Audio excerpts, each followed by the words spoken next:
You're listening to Hair of the Dogcast, a proud part of the Greenlit Podcast Network. Check out Hair of the Dogcast and all of Greenlit shows at greenlitpodcast.com.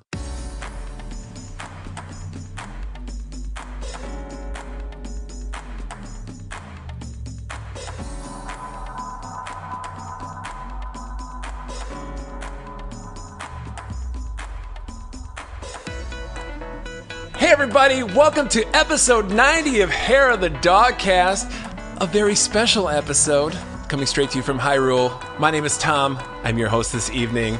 Welcome, welcome, welcome. Who is here today, starting with this guy? Hi everybody, my name's Josh, and I'm a Zelda-holic. Hi Josh. Nice, okay. Welcome, Josh. Yes. The animated series, I mean. All right, this other beautiful bearded man. Oh, it's me, Beetle, the shop salesman. Oh, we're going to talk about Beetle. Oh, I love I got Beetle. He's some- one of my favorite I got characters. some hot Beetle takes. Yeah, or Kersploosh. I want to be that guy as well. Actually, it's me, Dylan. Hi, Dylan. Hi. Are you excited? Yes, I'm very excited. Okay, I can see you're excited. You wore your excited face for I tonight. love Breath of the Wild. I do. However, You're not supposed to reveal I it right have away. I have some thoughts. Oh no! All right, well, we'll sure to get to those. And the other more my- bearded gentleman. My name is Brad, and I've successfully only had to fight 2 or 3 Lionels in beating the game. Yeah, really. I avoided those fuckers. You haven't lived? They're fun. Well, thanks for being on the podcast, Brad. This episode, we are going to be jibbing and jabbing about Zelda, Breath of the Wild, because if you haven't been paying attention, it has reached its 4-year anniversary. Christ. I think when this podcast drops, if not the day before, whatever. But Yeah. we are right on the cusp of that. So to honor this occasion, we figured we know nothing about Zelda, or at least we don't know as much as a lot of people out there. So we thought we would bring in the big guns, our super friends and bros from the Greenlit Podcast Network, from the hit podcast, Chat of the Wild. Gentlemen, would you like to introduce yourselves? My name's Jeremy Harvey. I am the main host, I guess, of the series. Right on. Thanks for being on, Jeremy. We heard that Wind Waker is not your favorite Zelda. It's not. If you listen to like the last episode of our season on that, I kind of toured a new one. It's controversial, I know, but That's fine. it's still cute. It's cute. It has got the cute factor. Thanks for being on, Jeremy. Looking forward to having this chat with you. It'll be very wild. It's going to be super wild. Oh, Damn. We just Is used, this all you're going to be tonight, Brad? oh my God. BC. Yeah, so I'm BC. I'm not a fan of Link's Awakening, unlike everybody else. I know that got brought up. But Wind Waker's good. It's just not the best one. Yeah. I'm solidly in your camp, BC. So thanks for being on, man. And Brian. Hey, yeah, I'm Brian Auer, and I have spent tens of hours doing nothing but killing Lionels one after the other. I've had to As wait you for do. I've had to wait for blood moons to kill more of them, and those are trying times. Oh, man. Those fucking Yeah. blood moons. Oh, yeah. Every And time. I'm just chowing down on mighty bananas hiding under a tree. That's right. Well, thanks to you, Chat of the Wild fellas. But we here at the Dogcast, we thought we would call in our own big gun, our resident Zelda expert. Hey, that's me. Yeah, she's been on the podcast before. She's the girl with the Zelda tattoo. Laura Walensky, welcome back to the podcast. Hello. Thank Here you. I am. Yeah. Hi. Thank you for answering the big Triforce light that we shone in the sky. Were you It's on there. I have previously? to call it. Yeah. You were on pre-BD? Yeah. Yeah. Yeah. Sorry, That's actually man. a really good way to put it. Yeah. Wow, I came up with that now. What is your favorite Zelda? Since this reveals a lot about you. Honestly, I think Twilight Princess. Wow. Whoa. Very controversial. I know. I mean, obviously, Breath of the Wild is Breath of the Wild, but I don't know. Hey, That TP, I love it. you know, you do you. Really popular in 2020. We'll see kidding. if it gets a comeback this year. Tom, I don't think you introduced yourself. Would you want to tell your Skyward Sword story? Oh, my name is Tom, and my favorite Zelda is Skyward Sword. Congratulations. Yeah, I'm the Your only one. year. There's always one. It's great. It's great because Tom is left-handed. Yeah. No, I actually do not like that game at all. So that last direct really gutted me.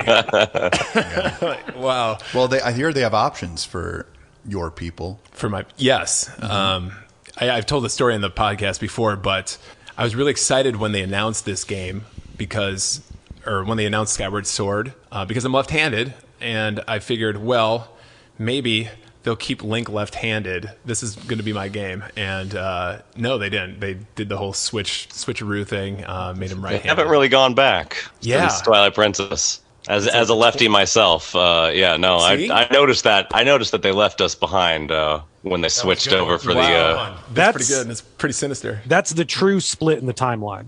Yes. Yes. Yeah. Ooh, yeah. We're gonna have to get into some timeline. Well, can it be talk. like ambidextrous? Dual wielding Link. I don't know. One day. Why can't Nintendo figure out how to make controls accessible? I don't know. Well, Also, a great point. Well, I mean, Refuse to cooperate, and we will sue your ass. Twilight Princess on the GameCube is still left-handed. Yes.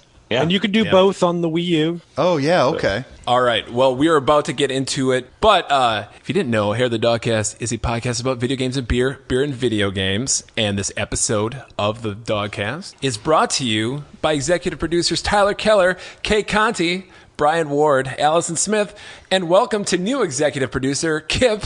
Korox Kip. Okay, we love Kip. Kip's awesome. Kip's cool. Welcome to the family, Kip. He doesn't even showboat about it. That's No, he what's doesn't. Cool. Yeah, he's just like, yeah, you can say my name Here, or have not. my It doesn't money. That's matter. great, yeah. And it's also brought to you by beautiful, tingly listeners such as yourself. Sorry, that did not come out right. I'm going to edit this one, buddy. Nothing involving Tingle does. Leave it. No, it never does. If you'd like to support what we do here on Hair of the Dogcast, please go to patreon.com/Hair of the Dogcast, all one word. Check out all of the really fun tiers that we have available to you. Like I always say, Dylan loves it. Yes. He rings a bell every time. Nobody hears it, but he rings a bell. As you know, that's how angels get their wings. Yes. So let's get into the beer. What do we have here in the Dogcast studios? Josh brought this delicious treat. Josh, do you want to explain what it is? Yes, from 450 North. It's called Courage Cup, and it's got a cute, slushy Link character with his shield and sword and amazing, adorable hat. It is a slushy-style sour. I'm actually not getting a description of what fruits are in this, so What kind I of will fruits are in say Zelda? I'm sure that there's Bananas. rupees and Lots of bananas. There's got to be Apples. lime. It's that green. It is. All right. It tastes like Ecto Cooler. Oh, that'd be cool. Ooh, yeah. I dig on that. Ooh, it's red. It's a It is red red. rupee color. Ooh, looks very, very ominous. Ominous. Oh, yeah. What And about it? what Blood are you moon. guys drinking over there? I could. picked 3 Indiana beers. We're all from Indiana. So I picked, 2 beers and 1 cider.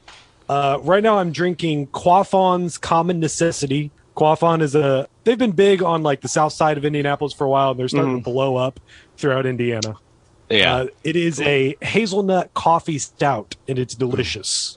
Love a good Nice. I'm coffee into stout. that. They've got a porter that's pretty great. They call Pretty it the heavy, busted but- knuckle.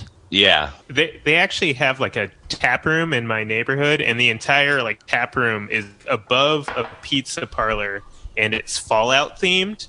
So like everything, it's like all old timey stuff, and they have like the different like special stats are like the table markers. Yeah, there's just like signs for the Enclave on the wall and propaganda for the Brotherhood of Steel and things like that. That's awesome. Huge Fallout fan, so I'll have to go down there. You guys missed Laura's face.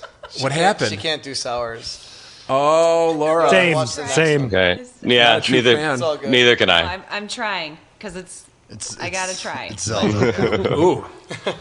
That is a very unique taste to that one. It's got a yogurt fantastic. aroma. Okay. Yeah, this actually works for me quite well. It's a little too thick for my blood, but I do appreciate the flavor. It's pretty tart. So, Zelda Breath of the Wild just so happens to also share a birthday with the Nintendo Switch. It's its birthday, buddy. So, 4 years March already. Thirst. yeah, Growing up very fast. very fast. Yeah. Like graduated high school. Yeah. We're not going to go into the Switch too much tonight. We're going to save that for its 5th birthday. Let it have its own day, basically, next year. But I was thinking if anyone wanted to say a couple nice things to the Switch on its birthday before we get started here, please feel free. You changed my life. It really did. We started our whole podcast because we were all very excited about this game and the prospect of being able Switch, to go. Right? Yeah, exactly. Okay, yeah. And snipper clips. Hey, snip clips is good. Bomberman. Probably the first That was the other. I can't put them in the same cat. But yeah, we were already doing just sort of a general video game podcast at the time. And we were all Mostly just about so the excited. NX. Yeah, about the NX. Talking about the NX a lot. We talked about other stuff, but the NX happened all the time. But we were all just so excited for this game that we were just like, let's just do a podcast about it. And then we got done doing, how many episodes did we do of that? 13? 15? 15? I think. And then we were like, let's just keep playing Zelda. And then I haven't jumped beat. ahead 4 years, and here we are. Yeah, I Still haven't doing beat NES Zelda 1 in years. Why not just play that? Go from there. It's the best one, you know? I still haven't Yeah. played Zelda 2 longer than 10 minutes. You should give it a shot. Zelda 2 is amazing. You It's can the finish Simon's Wind Quest. Waker. If you if you can get through Wind Waker, you can. Oh, well, finish Zelda 2. now hold on. Hey, this is You guys about. don't like sailing? That was a cheap shot. Already starting. Sailing is It's cool. already starting. Anybody else have something to say about the Switch? Man, what a recovery after the Wii U. They botched the system so hard that I wasn't sure Nintendo would bounce back, and the Switch is the most confident, It perfect came back console strong. launch. Really established a solid identity for Nintendo again, and everyone's playing it and everyone's loving it. Good job. I have said multiple times that it is my favorite console of all time. Multiple times. Yes. Sometimes. In So the same I don't need to sentence. go into it. Yeah. It's I a like the favorite, Wii U favorite, as well. I like the Wii U I do too. like the Wii U. Yeah. It's all of our favorite consoles. Yeah, it's my favorate console too. I think Yeah. the Switch is the only console I've ever dropped on my face, like falling asleep playing it in bed. It at least has that distinction. I did that with the OG Xbox. Right. For some reason, you were just like benching it. Nobody's gonna steal this. Trying to read it at night, going to bed. Yeah. But no, Switch almost 80 million sold so far. No signs of slowing down. Fifth best-selling piece of Nintendo hardware of all time. Gonna overtake the Game Boy Advance soon. Another great console, though. But people know what absolutely. they know. Yeah, I like you. I like you, Switch. All right, but enough of that talk. Let's get to the main event. Switch is okay. Shots fired. God damn it, Josh. Test me. All right, Zelda, Breath of the Wild.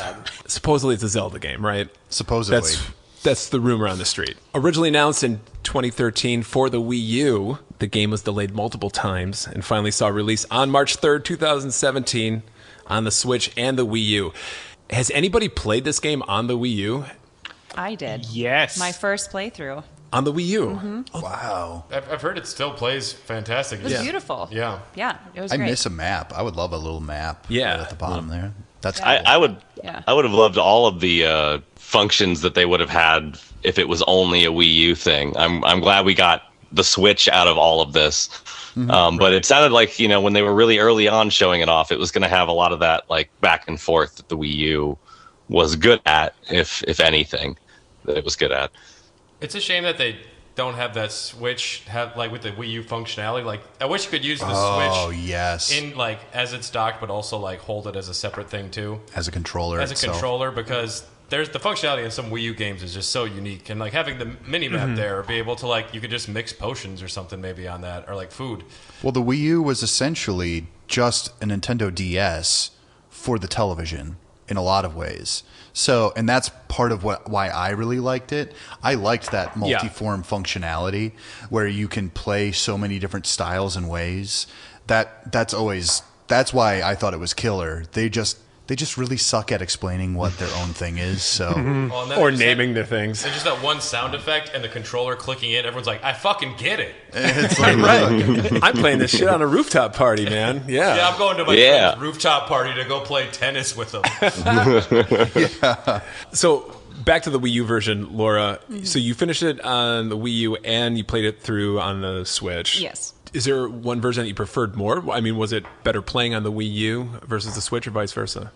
No, honestly, to me they play about the same, and visually they're about the same. Like I think there are definitely some things in the Switch that are more clear graphics wise, but not that significant that it was like, oh my god. Yeah, Oh my god.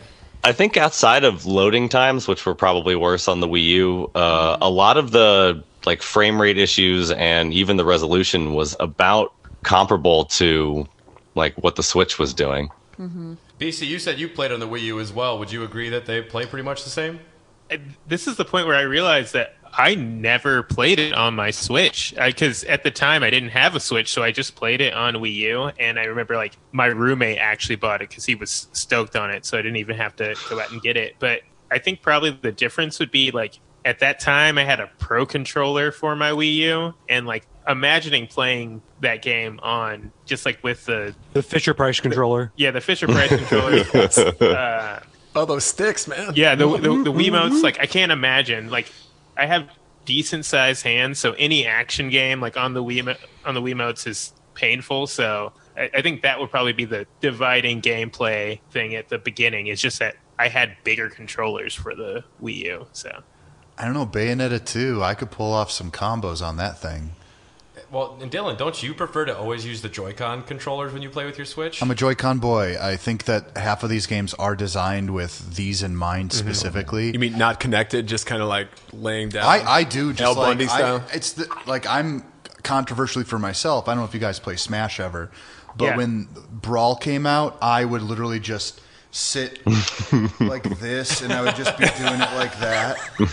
It's one of the I've reasons got my why. hands splayed, and Yeah. when It's everyone one else of the was reasons. like, go for it. It's one of the reasons why I love Twilight Princess so much, because you can just recline and Do the you know, waggle. yeah, you know, you can be in the weirdest position, but you know, it's fine. It's fine. Your hands can be anywhere, really, basically. Yeah. And traveling with the Switch, like if you're flying on a plane or something, it's nice just to put the screen up there and just recline back. Kill somebody's knees behind you and just waggle it. I don't know that that little kickstand though. I don't know if I can deal with that. It's flimsy, but it works. Yeah. It does work. If it works, it works. But it's not. Yeah. It's not particularly stable. A foul wind could just like knock it over.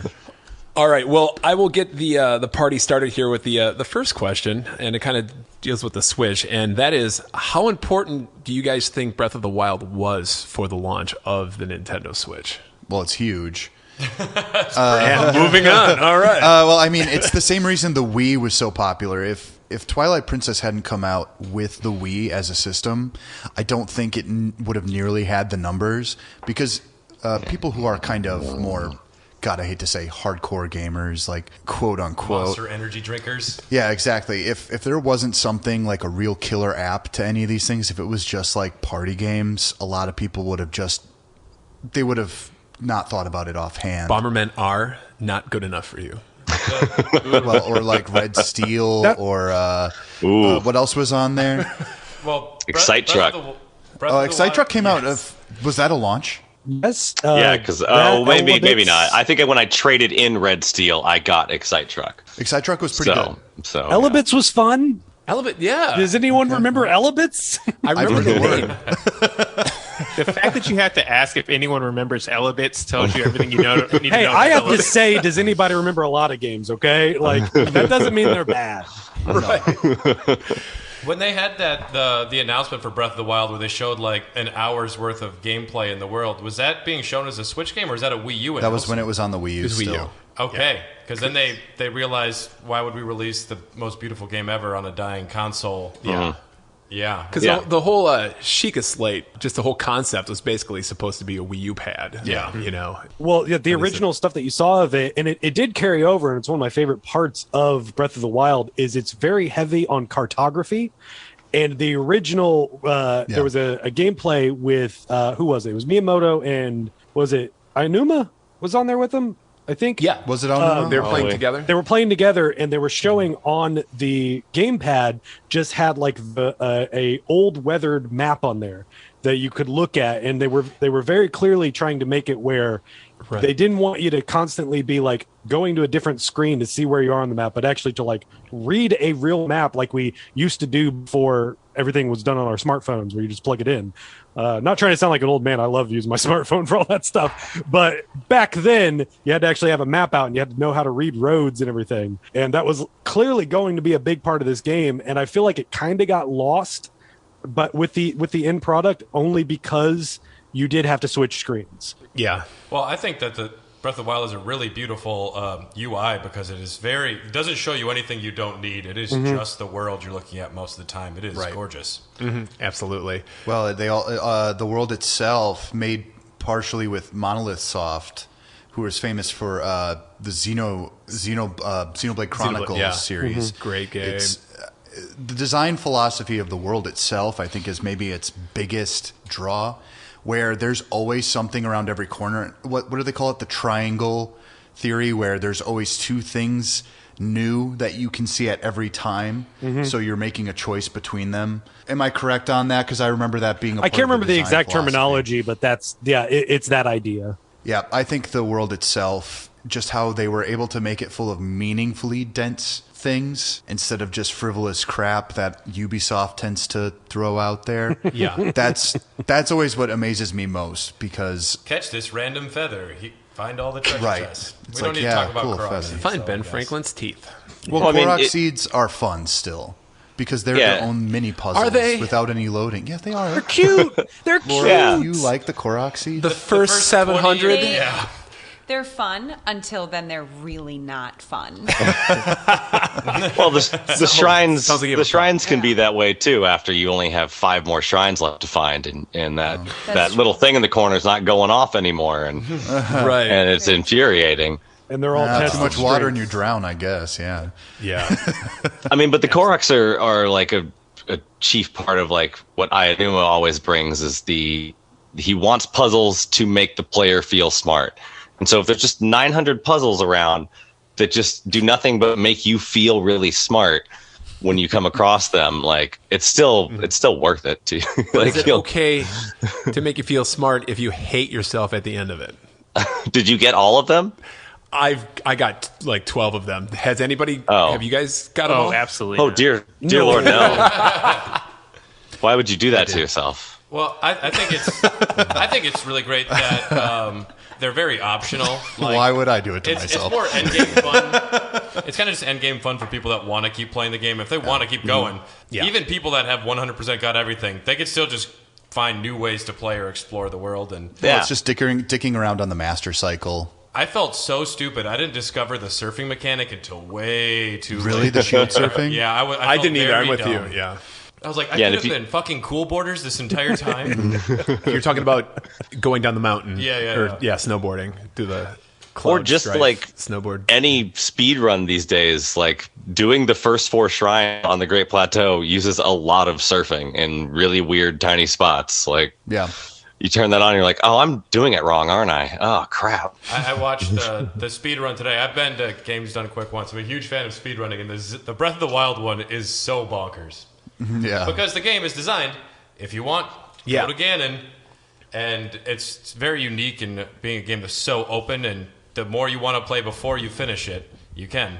And it continuously gets bonkers. Like even now, like what they're doing to get across Hyrule Field, or even now to get around the plateau itself, has changed like 5 times in the last 4 years, from cutting down a tree and then getting it just right so you can like grab on top of it and fly across, to now they're just like slow-mo shooting Arrow shooting guys. down at Bacallos. Yeah, BTB. Like it's just ridiculous. The kinds of they keep finding ways to like further break the mechanics of the game. What, And it's what is beautiful. what is the current fastest time? Does anybody know? Is it like 35 minutes? I'm not sure. I only was rewatching the plateau section lately because I was trying to figure out, like, can I learn dog treasures %? Can I actually do that? So no, I wasn't actually watching an actual any % run. I was watching the dog one. The current any percent is 30 minutes and 11 seconds, and that's no amiibo. No. They're gonna go sub 30. That's nuts. Something that's so great about this game is the physics engine and the way it is just so malleable to how you want to approach a problem. So the first time you watch a speed run, you see someone knock over a tree, stasis it, beat the shit out of it, and then aim an arrow as the last thing to aim where the tree flies.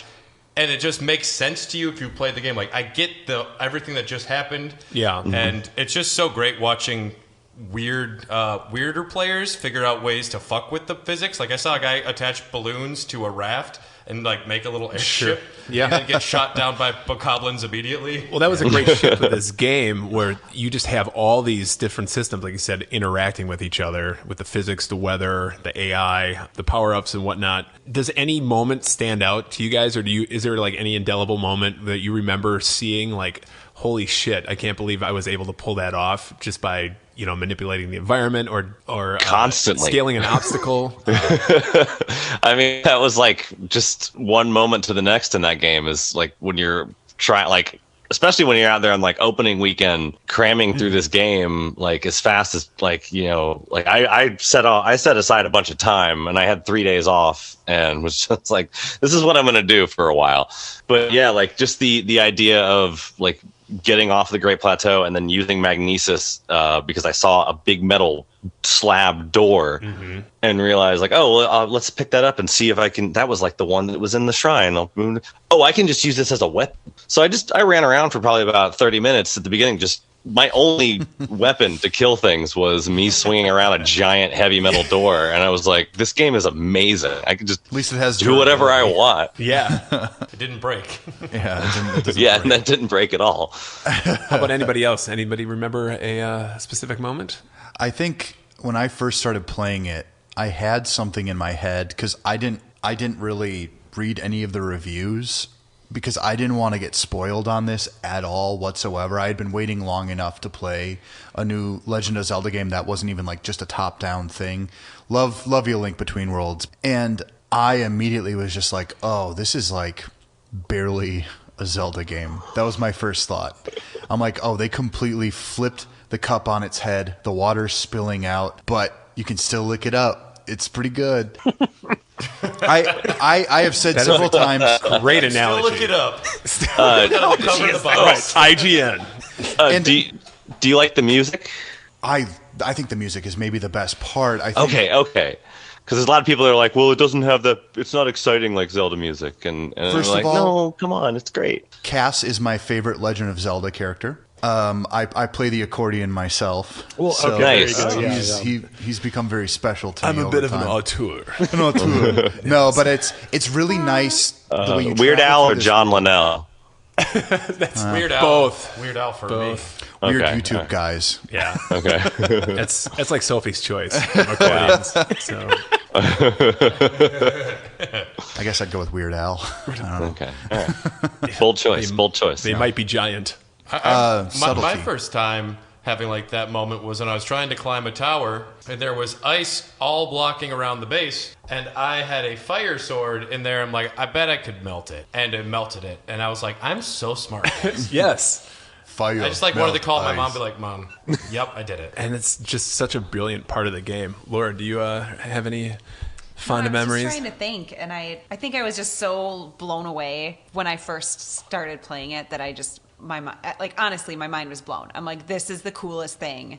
I can't process how awesome this is. Yeah.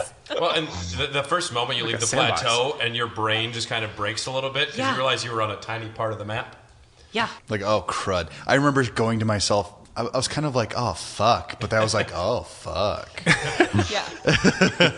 I made it a point somewhere because when we did our podcast, we made an agreement where we said we're going to go in this direction because that's we can't just say, oh, I went here, and then we're just going to be talking about it the whole time. Like the idea was we'll go in the same direction, we'll talk about what happened and say all these things of what we did. But when we had some free time in between, we put some episodes in there of just being like, just go explore, just don't go to these areas because we know those are going to be like story points. Yep. And I made it a point where I'm like, I'm going to get to the top of that mountain. And so I made it to the top of the mountain. And then I found this fountain over there that I was like, oh, this thing's cool. Not knowing that later it would be like a story specific thing. And then also not realizing there were flying dragons in this game. And just being like, did you, and remember, I remember coming back to the podcast and being like, did you guys see the dragons? And you were like, I think everyone was like, dragons? Like they just didn't know? You showed up to record, and I was on my we were gonna do like I think Hateno, that section of the like we were gonna get to Hateno and talk about Hateno and that whole region on our way from the Kakariko region to meet Pura. And I was sitting on my couch, and you walked in, and you're like, oh, hey, have you been around Mount Lanayru at all? And I was like, oh, over there. No, someone was like, go see a tree, but I didn't do that. And like, why don't you go over there? And like 15 minutes later, I'm just like, what the fuck is this? And he's like, I know it's like, yeah. And like, I know, man. I know, it's dragons, dude. It's just dragons. There's dragons in this game. Oh my God. For me, and then, it was, I had been in the world for so long, and it was like, seeing an alien or catching a glimpse of a god that you didn't know could exist in this world. And you thought you'd seen every enemy type, and then it's like, any character. What do I do with it? Yeah, you didn't even know if you could fight it, really, right? Like you were just like, is that just there? Is this just scenery? That part still confuses me, to be honest. I'm like, how did I defeat them? Like I barely have a clue. Like they do seem unattainable until you really figure out. The game does a great job of ramping you up into these things, especially after a few divine beasts. Yeah. Even though it's such an open world, it really corrals you or like nudges you towards the next area that you need to go pretty well. Well, sometimes the limitation is literally just your stamina gauge. Yeah, that's true. And the more you gain on that, the less handholdy it becomes. I of course I go for 13 hearts first. And then I increase my stamina gauge because I kind of know the bits and pieces. You can cheat that a little bit. As soon as you get to, I believe it's 40 shrines, you can go find the Soul Goblin in Hateno and just pay a little money to switch all of your stamina into hearts. Go do the cool thing in the forest, and then go back and because I prefer stamina over hearts in this game. I want as much stamina as soon as I can possibly get it to climb and avoid as much things I can possibly climb past and avoid. Josh, what was your favorite part of Breath of the Wild? Oh, shit. Well, I watched Laura play it for many hours. And I'll say my least favorite part was which there's a certain stable jingle. Music. He gets so mad when I'm like doing stuff at the stable. When I'm just sitting. Can you hum a bar of the stable music? I don't want to. Isn't it just a Epona song and more of like a country? He's not the person to ask. Yeah, it kind of is, yeah. But he's like, "This is terrible." Is it like whistling? I recall it is. whistling. It's kind of like, yeah. Like, Yep. Now. I know remember a few jingles, honestly. I know we're gushing about the game, but there were a few controversial aspects, or more than a few. One of them, probably first and foremost, being the weapon degrading mechanic. Yeah. Kind of polarizing. I don't know where you guys stand in that. I got used to it. I wasn't a huge fan. I did like how it encouraged you to fucking pick up everything and use it as a weapon. So you got to try out things you wouldn't normally have tried and find cool weapons. And the limited use Master Sword would have to recharge. I was hoping that would be just on all the time. Yeah. That's just dumb. It's just dumb. Like recharging the Master Sword, whether you want to argue about anything else, which I'm okay with the degrading weapons, charging the Master Sword is dumb. Like in so many levels. What do you think, Brad? I enjoy the fact that they have the degradation system. I think they could honestly have let every weapon last 3 times longer. I still would have been encouraged to collect different weapons and use different weapons.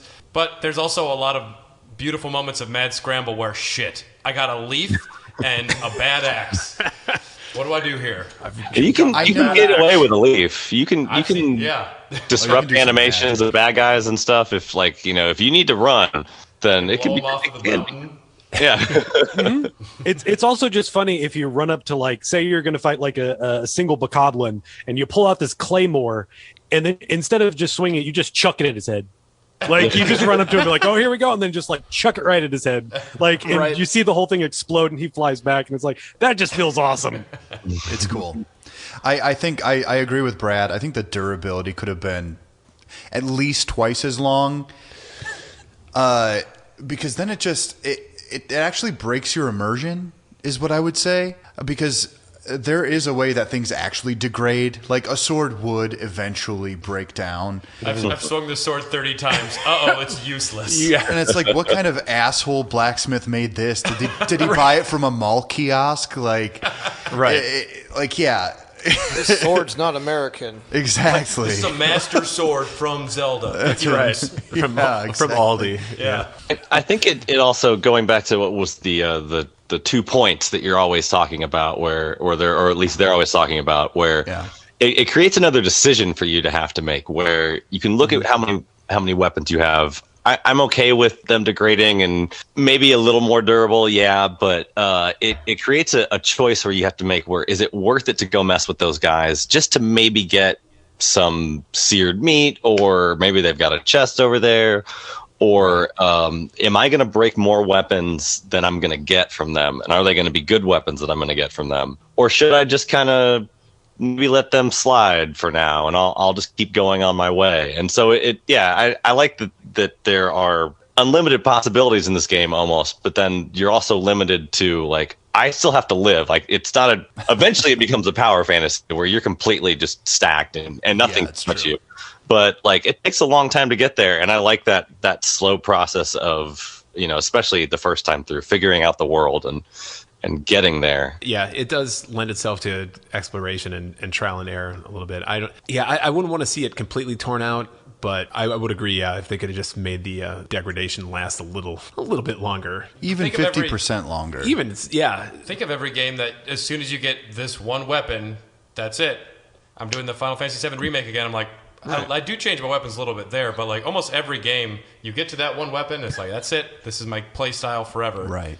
And I do appreciate having to keep changing. Yes. Whenever I would get really angry about that, I would tell myself that this is why you accept this in this game, and then punch myself in the balls. Well, it makes me wonder what the testing phase of this was, because at a certain point, they had to have a bunch of play testers do this, and Nintendo notoriously has some really awesome ones because they're the ones who are able to pick out all the bugs. They've got a special little crew going on. And I wonder, at what point did they say, these should actually break a lot sooner, because I don't think that was their original intention. I think they did have it go a little bit longer. I'm just making a bet on that. I'm thinking Miyamoto just walked in. He's like, I love this. Make him break in 2 seconds. He was busy. First of all, he's not Italian. Well, and then heard- second of all, he was too busy climbing Where did Mario trees. come from? My understanding is that the first time Miyamoto played it, he just climbed trees for Yeah, that's the famous story That's of the first thing I did. it. Yeah. Yeah. I Got didn't even know that. apples. But yeah. Yeah. And then you're flying through, riding trees across the planet a couple hours later. Like a beautiful wooden bird. Speaking of giant birds, yeah. Yeah. Yeah, divine beast. that one is a dickhead, though. You mean the champion? The champion Rivali? guy, he's kind of really mean to me. Oh, I like yeah. Rivali. He's kind of an asshole. I like the fish dude and the lady warrior, but Fish girl. Fish girl. Fish girl. That was, Well, that was a there Freudian slip. wasn't there a fish dude as well? Oh, Fish yeah. dude. Yeah. That's her They're brother. Brothers. broad-chested. I was Laura's feeling- got opinions on Sidon. I was feeling confused about it. I mean, You got the best yeah. smile.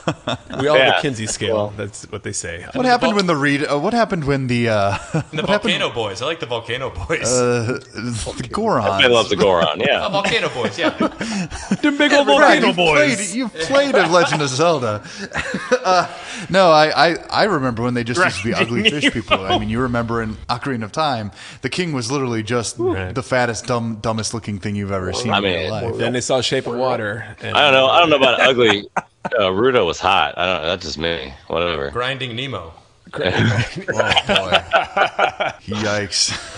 wow, this is going. All the All right, right. so fists. Them fish got them DSLs, you know. Moving forward. that's right. Was there a particular champion you guys really championed over any of the other ones? I liked Mifa. You were a Mifa fan. I was a Rivali guy because I really love. I've always loved the Rito ever since Wind Waker. Oh, I thought about foreshadowing. They He's just best released. boy. Oh yeah. I've got all of mine back there. Like I have all but 2 of the Zelda amiibos back there. You want me to just bring them up and juggle them for you? Right. Well, I've been playing a lot of Breath of the Wild lately, so I've got my buddy right here when I need to, scan amiibos and stuff. That's a good question. I've never used an amiibo for it. What's the amiibo functionality really like with this game? It's a lot of for the ones that aren't specific, like the champions. Sometimes you just get like weird random treasures. Yeah, it's a lot of re-rolling, but you get some really cool gear from, like, you can have the Ocarina of Time outfit, the Wind Waker outfit. There's a lot of the DLC has outfit too, but there's some like really character specific costumes you can get for Link that are pretty great. You can be a Dark Nut. Is the motorcycle amiibo exclusive? No, it's a Dark Nut DLC. and motorcycle DLC. Yeah, The Master Cycle. So good. Fierce Deity outfit, however, that is on an amiibo, and it's pretty great, and it works just like the Barbarian suit, and it's awesome. Oh, sick. Well, thank God there wasn't a Ford F-150 DLC like Mario Kart 8 had. Well, it was that like and Cadillac, Mercedes. right? Yeah, it was Mercedes, Yeah. yeah. It's a Mercedes, yeah. Which is still pretty. That's a power move on Mercedes' part. That's great advertisement. Mercedes is in Mario Kart. Hey, That'd be awesome. Tesla wanted to have a deal with Mario Kart, and they said no. So So they got the Chevy Impala. You don't just get to do business with Nintendo. Right. You have to beg. Yeah. First, do a manned mission to Mars, and then we'll talk about getting you into Smash Brothers. I don't think they're ever going to be the kind of people that they would probably look at Elon Musk and be like, yeah, that's great. There you go. That's great. We'll work it out. They've got Nintendo has a lot of opinions on apartheid in South Africa and his family's involvement. And If all that. Elon is confirmed for Smash, you're going to look very silly, Brian. I'm sure. Yeah. He's willing to take that risk. His abilities are all just throwing He money. throws Dogecoin. I mean, win-win. You could still beat the crap out of Elon. So Yeah. Kind of going back to the weapon degrading thing, like, or at least adjacent to it, the whole the stamina meter. I dug that to a point. Did you like it in once I got Skyward? it built up enough? I like it. Yeah, I dug it. I liked it just because it's related like, to that, the weather, the rain. you know, I like it. Zelda I like game. the lightning. Super cool for any game. Yeah, if you're using like a torch to keep yourself warm, that shit's not going to work when it's raining. Yeah. You get colder. I like the way the do. temperature affects your health. Like if you're trying to climb a mountain, there are different ways you can deal with some of those problems. And then when it's Thunderstorms are lightning, incredible. You might just get fucked from a thunderstorm. yeah, like I just love the ambience of it all. There were so many times in that game where you just stop and you just take it in, and I love just the sound of rain and storms, and they did just such a good job with it that there were so many times that I just stopped what I was doing and I hid under like somewhere just to be like, I'm just gonna watch this storm. That was really cool. Yeah, the Foley work was incredible, and like you said, just the ambiance of the storms themselves was pretty remarkable. I like the weather. The changing, the weather system, fine. The whole climbing, like that. I don't know. Maybe there were just too many times where I was almost at the top of the mountain and ran out of stamina. You can, yeah. I mean but that's also a way to like make you want to progress through the game, and there's ways to gate or to game the wet slick surface system. If That's like What is it? Tell me. you just find you can cheese anything in this game if you try hard. yeah. You can find little ledges where you technically don't slip, and you can let your stamina build back up, and then kind of weasel your way up the mountain, kind of like in Skyrim how you do it. It's a lot like that. Sure. With the slick climbing surface, if you climb enough, and he will slip at the same time every time. So if you can get it to where right about when he's going to slip, you can do a jump up, and he will slide back down a little bit, but you will have gained ground. And I think a lot of us did that when we went through the Zora area, where there's just lightning Lizalfos everywhere. Eventually, we all were just like, fuck this. I can get around this. I can do this. I do like that during a thunderstorm, you're out in this field, you're more likely to attract the lightning, but you can also use that to your advantage against enemies as well. It's in the same way that I think the physics of the elements are more important than the weather themselves. Like I have corralled enemies based on setting wildfires. Or like you set a field on fire, you jump, and then you immediately release your parachute, and you're up in the air, and suddenly you've got this whole new strength and advantage. It's like you're having a baby reveal party, and all of a sudden you can fly with your paraglider over them. Yeah. And everybody dies. It's a boy. And yeah, and then Gender's a construct. Right. It's Yeah. Oh my God. So can someone explain gender reveal parties? Why do you have to keep making excuses to get people together and drink? I mean, back when I was a kid, they just said, it's going to be a boy. And I was like, that's cool. Do you really think There's you're that no important? fires about it. No one was dead. Yeah. Like, no economies Now it's just a way to collapsed. But displace there's more humans than there ever was. Who cares? Wait, you guys know that Zelda's actually a girl? It's not special. Wait a minute. yeah. I don't know. That's just my opinion. I mean, I'm waiting for the Dylan gender has reveal 7 party kids, by the for the next playable character in Breath of the Wild 2. There you go. That'd be cool. Do you think there will Absolutely. be multiple playable characters in the next one? I mean, if we want to start theorizing about that, I definitely can. Go for it. Love to hear it. I definitely think that we are going to see some kind of potential co-op. I would love something where, and we saw in the video, Link gets something like on his hand that looks like a magic thing. And I'm thinking that potentially Link will have different abilities that would replace like traversal items with magic, while Zelda would still use the old school style physical item upgrades. Okay. And It's just a magic hand, not like a Luke Skywalker. Sort like, yeah, T2? there's a shot in the one trailer that we've got for it so far where he's got like some of that green magic wrapped around his hand and he's holding it like something's taking him over. So at the very least, I'm pretty sure Link is going to have some special hand powers. But the way they showed him working side by side with Zelda, I think we've been loud enough. We've made it clear we want to play as Zelda in a main Zelda. Like it's great in Hyrule Warriors. Like she is a badass in those games. But we need it in a main Zelda. Yeah. Except for her voice actress. Is I thought she awful. was okay. Her faux posh accent is almost laughable. She is annoying to listen to. And I'm If very Link talked more, you wouldn't have to hear her as much. all the other champions. Link's trying to sound be that cool. guy from Driver, just not saying anything, being cool, and it doesn't work for Link. I can't stand Mipha. I don't like Mipha's voice.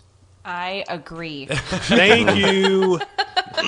I think Zelda's voice actress did fine, and Mipha just grates. Is, All right. Is Mipha a fish lady? Mm-hmm. See, I like the desert ladies. I'm like, what's up, yo? Yeah. Oh, You won't let me in. I'll just hang out here. I'll wait Right. for you. I'll dress like a woman to get to you. Yeah, top tier. I'm desperate. I will dress up like a woman to hang out with you guys. Please let me in. That was actually one of my questions was, okay, Link, this was one of the first Zeldas outside of the CDI abysmal Zeldas that actually had voice acting. And I thought it was, maybe a little uneven, but okay for the most part. But Link is still the silent protagonist. Do you think Link should have a voice at some point? And if so, what should he sound like? Like Wild Woody. Why is Wild Woody taking over the network? When the done it, guys. this has been? We've done it. Dylan, you don't think he should talk ever? No, hell no. I mean, like you can still get away with your main character not talking in even like AAA video games. You don't need. It was awesome when they made Samus Aran talk in Metroid Other M. Oh yeah, that was great. Yeah. No, it wasn't. Yeah, no, I don't think it's necessary, because if this is just the audience cipher anyway, that the person that you latch onto, people, you can still give your character a lot of like emotional depth, and you can understand what they're trying to say through emotional reactions. That's why I think that Wind Waker Link is probably the most expressive, and you kind of get you get his idea or your idea of what he wants a little bit more than the other Links, where they can feel a little touched in the head. Link's That Link, He's that Link pretty has straightforward. That Link has clear motivations of something other than it's your job to save the world. So that comes across really strong. Yep. Well, it's the whole reason is named Link is because he's a vessel. He is your link to the world. Like that is why he is called Link. But like, yeah, it's more of the storytelling of the world and the other characters, where as much as I adore this series, I have never been like, I want to know more about Link.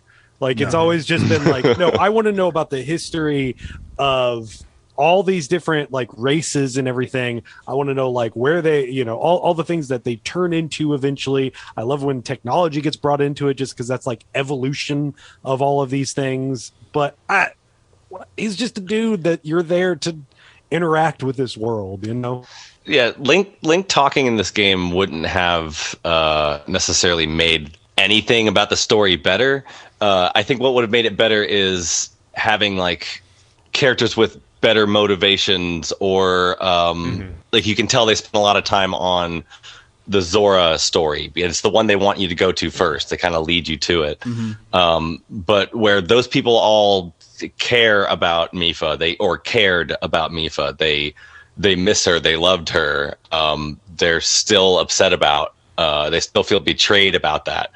And that town, almost the Zora's domain, almost feels more alive than any of the other 3 towns, because it's more rooted to the story. Whereas the other ones, like, yeah, they have like a descendant maybe, or they remember them fondly or whatever, but they don't ever really like make it as personal as they do that first time. And more of that, more characters that like, why is Rivali a dick? That never gets answered. He's just a dick. Well, I think he's mostly, you get the idea that he was jealous that Link was chosen as the hero, and that only takes you so far in terms of like character depth. But if Link did talk though, and he just walked up and said, "What's up, Volcano boyos?" Like. Yeah. Excuse me, princess. What's up, guys? Yeah. For whatever reason, my brain went to Sacha Baron Cohen doing it. Yeah, where every time you open a chest, he goes, I want Denzel Washington. I was thinking either like Mike Tyson. I don't know what he's up to. Just Training Day Link. He's not alive anymore, but you guys remember Rip Taylor? Oh, sure. Yeah. Hey, everybody. Shooting confetti everywhere. Confetti all over the fucking place. I mean, they very deep. There you go. Stern. Yes, absolutely. We want Denzel. We're going to get The Rock. We got Jack Black. We can only afford. Saw an article. Black. The Rock is looking for more nostalgic things to recreate. I'm like, just leave it for a while, dude. Well, in a more inclusive world, why don't they just make Link canonically mute? They kind of have. Like, actually, they make jokes where they say, "Oh, got nothing to say, huh?" And stuff like that. What if he just like flicked him off when they said that? Hey, that'd be so. In Age of Calamity, he is mute. Like they do really? say he is mute. It's not like he's weird. It's like he is a mute soldier. Oh, I might actually have to play that. If you're doing it for the story, no, I'd still say no. Sure, but I like it's Muso fun. games. If you like Muso games, yes. It's really, really fun.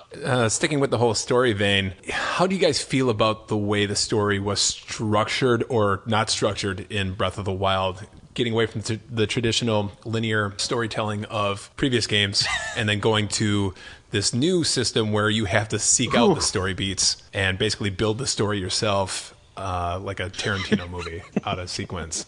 I think you get as much out of it as now you want. I just want all of Breath of the Wild voiced by Pulp Fiction characters. There's just not enough feet in Zelda. That's the problem. That's right. That hour-long foot scene with Zelda was very odd. Yeah, that's the King Zora scooting over scene. Mm-hmm. That's what that is. He's Watusiing with Zelda. Does he look like a Gerudo? You got BC with that one. So anyways, yes. Thoughts on the story? The story is yours. You create the story, and you discover the world, and I like that. But there is an actual story.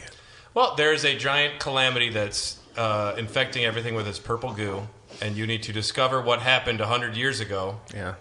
And I don't know. It's great that the if story... If you take the proper snapshots with your tablet. With your Someone's been reading the wiki page. No, I just love that the story evolves with you, and it does sometimes maybe nudge you certain directions, but your story is your own, your discovery is your own, and the way you interact with characters in the world, it's great. I really enjoyed moving to different corners of the world to see different little societies and discovering how the calamity affected them differently. Yeah. Didn't you feel compelled to find all the story scenes in the game?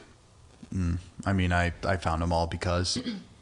the memories? Are you talking the memories, about? yeah. Oh, yeah. I compelled to go to a Google page to find where really to go compelled. Yeah. So what's funny is that there are basically two endings to the game. if you get all of the memories, that's like the good ending. If you don't get all of them, though, at the end, Zelda is basically like, "Do you remember me?" And Link's like, "I don't know." So he's just like, "I just woke up out of a coma and had bloodlust. Who are you?" Who forgets my fiance's birthday? I can understand. Oh, whatever. What's her gender? I think it's like anything else in the game. The story is something you have to discover. You know, you stumble upon it. A lot of them I just stumbled upon. I was like, oh, hey, cool, new thing. Let's watch it. Yep, same here. I stumbled on a few of them, but like you, Brad, it was pretty much just, this is my story. This is my Link. You sound like Tidus from Final Fantasy X. Fuck off. Yeah. All right. You want to be Aaron, but you're such a Tidus, dude. Yeah, fuck. Now, I'm curious as to what you guys, because we did kind of crack wise at the Zelda timeline that Nintendo actually did release an actual canonical, like, where everything takes place. I still like to think of them as disjointed, unless they've changed it too. So right, exactly. They don't unless even it's care. like Wind Waker, where you know that one took place before the other because they specifically reference it. Yeah. Or Skyward Sword, the only one where you actually know it's the beginning. when you're playing, you're like, yeah. Minish Cap technically takes place before that. No, I think they said it takes after. place after Skyward, but Does it's it? right after Skyward. Yeah, Skyward is the Shadow very of the Wild. I'm just surprised. I always thought that Minish Cap was the first, but I might be thinking of the old theory. Minish Cap came out before. So at the time when Minish Cap came out, that it must be was what the I'm thinking of. first. Where do you think Breath of the Wild takes place, though? That's my question. Outside of it. You think so? I do not believe they are all connected. I believe some are connected. I believe that there is like a retelling aspect of some of the games where it is a legend where it is sort of like, it's the same way where like Ocarina and A Link to the Past play the same way. And you could look at those as being the same story, but just being told differently. And there are Link to the Past has a sequel of Link Between Worlds, but I don't really see those as connected to anything else outside of that. No, neither do I. And I disagree. It's all one timeline, and it is important. I like this. I like the multiple worlds theory that they're playing with, and that Ocarina of Time is that linchpin of the whole entire thing. I like the creativity of it. I don't see it being an actual. Creative. Yeah, it's fun. I like in the same way that I like fan theories on other things too. You know. The fact that Nintendo caved and made that, I feel like that was just someone in a back room somewhere typing something to print out in these books, and they're like, "We need 5 more pages, guys. Come on." Well, it's always a bad idea to say this is official, because Castlevania had to walk back on some of that after a while. Like, if Dracula only comes this often, we're really fucked. Yeah. As long as the gameplay is good, I think that's what Zelda's really about. There's the a little elf boy. Yeah. There's a princess. And there's a bad guy, mostly a pig dude. Yeah, I don't think the timeline's really all that important. If you want to put stock into it, that's cool. I mean, I get way into the lore stuff too, but it's not something I need in my life or have ever really asked for. Never made like a YouTube essay about the lore behind Spirit Tracks? We did a whole episode of the lore of Mega Man, and I don't want to ever talk about the Mega Man. I don't know enough about Pac-Man to confidently make a Spirit Tracks. Right. Pac-Man could be a Mega Man character. Well, and then we just need Sakurai to come in and make the Legend of Zelda timeline make sense. Oh, yeah, of course he could do it. Yeah. Have you? Then Donald Duck showed up. Yeah, and then there are actual Kirby lore timelines. If you're talking about Sakurai. The Kirby lore is awesome. It's cool if you get BC into started to educate us on that one Really? day. It was Let's hear a little bit of weird. Kirby lore. I can't do it justice. Basically, there's like cosmic beings and like ancient evil cults. It's like wild. Like Yeah, Dylan was trying to explain Kirby to me I like once. He's cults. like, the other like greatest celestial being. Imagine like something that's bigger and more Lovecraftian than anything else. Well, I mean, like when you get So to Kirby's Bloodborne? Kirby's actually like I kind want of a a Bloodborne in the Kirby universe. Oh my god. Kirby is kind of like a demigod of hunger. Essentially, he's like this cosmic being that gets birthed every so often. What is that god in the Final Fantasy games that is just like the giant like belly on the guy. You know who I'm talking about, right? Quado. No.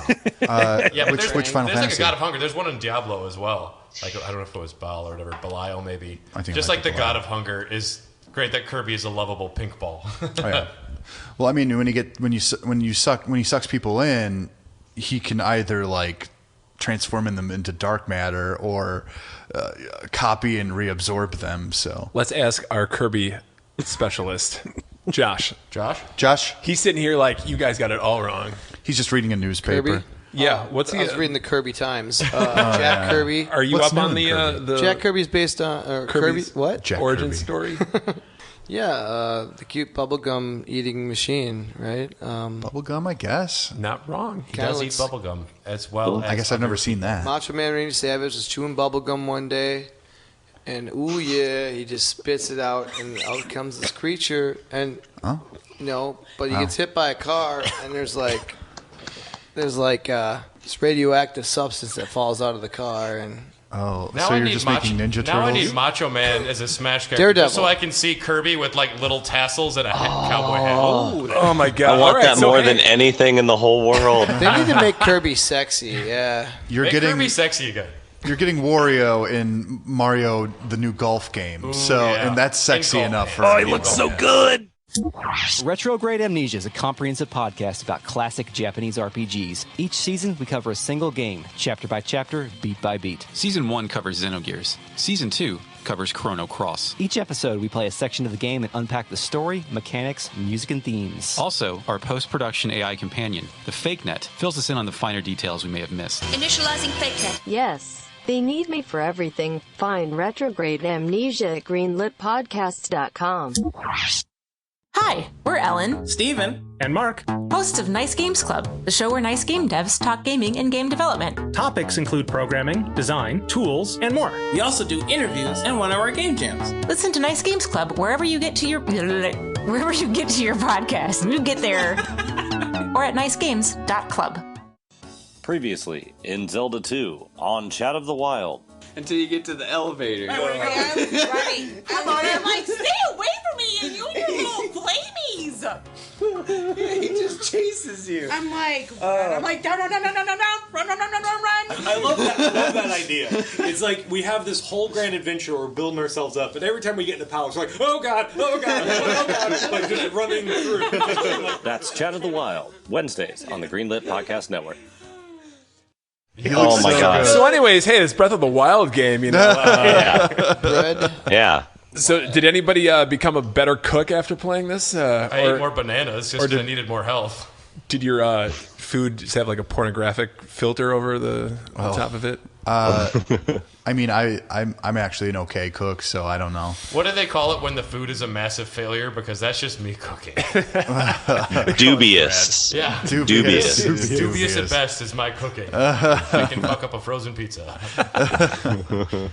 I wish I did more of the cooking on there. Like the cooking didn't grab me as much as I thought it would, where I was just I was just straightforward and like tried to be as efficient as I could with it, where I didn't really get creative with that. I was like, what does what? Okay, I'm going into these areas here. I need to load up on this stuff here. Go. I wish I did more because it's fun. The sound effects they do with it is great. The idea of just grabbing whatever, finding a pot, and then just like going crazy with it. I haven't seen anybody like that happy cooking food ever. It's the only time Link really smiles in the game. He's like, fuck yeah, I'm gonna eat. He does a lot of work, man. Like, I mean, he slaps his belly when he eats. I'm like, Yeah. Who doesn't do that? Yeah, no, I definitely like the food. I eventually fell into the like survivalist routine where I was only eating like roasted truffles and roasted radishes that just give you a quick health refill. But Right. I did spend a lot of time early on being like, okay, well, what if I've got butter, I've got milk, I got sugar, I got wheat. Okay, just let's start throwing stuff in here, like thinking of like real world recipes. Like what would make sense for this kind of soup if I wanted to make it. Eventually, Sometimes you it doesn't find work. Nice manicotti. Yeah. You find a town that teaches you paella, and that was just like, all right, I've come far enough here. This is great. This is just great. That's when Miyamoto came back in. And he's like, "Why you no make a fettuccine? Can't you see I'm Italian?" I found a hut where sauce? We need a sauce. I found a hut where they teach you hamburger helper. I have a question for the chat of the wild folks. So I know that some people say, it's controversial, that there's a lack of dungeons in this game. Now they have like the mini shrine puzzles and the giant 4 divine beasts. Do you guys wish that there was more like classic, like big level dungeons with multiple puzzles that all interact with each other, or are you happy with just 4 beasts and a bunch of mini shrines? I wish that there was more variety in terms of like the themes. Like one of my favorite things about the dungeons in the Zelda games is when you go into a dungeon, you know what dungeon you're in when you get in there. And it would be great if there were the shrines maybe had a different theme depending on what region you were on. I think that would fulfill my need for that, because I have the theory that the shrines are just exploded dungeons. Rather than grouping them together, they took about the same amount of dungeon puzzles you would have and then just blew them up all over the map. And that's all that you're basically getting, that just in a different way. Yeah, and I think the fact that you have like a set tool set and it has nothing really to do with how much of an item you're consuming or doing. Like, I mean, it's not like you've got the boomerang. I mean, you technically have a boomerang and stuff like that, but it's not allocated to being a puzzle-specific thing anymore. Yeah, you're not going through the typical pre-Breath of the Wild dungeon progression where you get the tool that's going to help you like hit the jewel with the boomerang. Now you can do it with anything. Instead, the Divine Beast has its own different mechanics that kind of move the entire dungeon, which is cool. I liked that a lot, actually. Yeah, keep that in. Keep that in. Love that part. And I mean, just the nature of the Switch and the bite-sized shrine concept, I thought worked really well for being a portable. I'm going to pick up and play. I can get through a shrine in a few minutes, hopefully. Yeah, I was just thinking that that. I just wanted to super deep thoughts about that, because you played every Zelda game. Well, not everyone. She never played the first. She doesn't have the CD yet. No, I have played the first one. Sure. When you go to the dungeons in the other games, I like that feeling of being there, like you were talking about. It feels like it's its own thing, and it's like, okay, now I have this thing, and I'm going to get this weapon, and it's going to be great. The music changes. Right, and it's like this whole experience. But all of Breath of the Wild is such an experience in and of itself. I feel like you don't need that dedicated world change, if that makes sense. Mm-hmm. And then also, I feel like because it's so... You could just do whatever you want in Breath of the Wild. You could take whatever path that you take. It would be really hard to work in these longer dungeon sessions, because it would take you away from that. I'm going to go this way for 5 seconds, and then whoops, now I'm going to go this way, because now you're trapped into this there would be a lot linear... more gatekeeping. Yeah, it would be hard to work that in. So I mean, I guess the only thing that I can think of is if they maybe change the feel. Like if they, the Divine Beasts are cool and I liked it, but if they changed the feel of them a little bit so that once you were in each one, it felt more different, because yes, the mechanics are slightly different, and yes, like, oh, you're flying, and oh, you're, in the water, whatever, but like it feels very similar when you're in them. They all... I wish I actually had it looked like an elephant spleen inside of the elephant. Yes. That's like a Rubik's Cube. Well, yeah, but they all have the same palette when you're inside, and it kind of just blends together. And just like the shrines too. The shrines. All right, I'm gonna fight another little crabby guy. This one's got a shield. And shit! It's a combat one. God damn it. Combat ones I got okay with. I was afraid at first, but eventually I'm like, oh, this is quick. Yeah, that would have been nice if there was a little more variety there. And I did miss, even with the Divine Beasts, the final bosses were all samey. I did miss. They felt like Dark Souls bosses. Yeah. I did miss just having just a total weird creature per dungeon that used. I guess they did kind of use a different mechanic to beat them. But each dungeon didn't give you a new item that you had to master that was kind of relevant to the boss. Instead, it's like things you've already had and figured out, which is cool in a different way, but it does have a very different feel. Definitely. Yeah. I was able to kill them so quick. That's the problem. Depending on which one. Yeah. I mean, which Divine Beast boss gave you the most trouble? Because mine was The one on the bird, Divine Beast. Mine was the desert.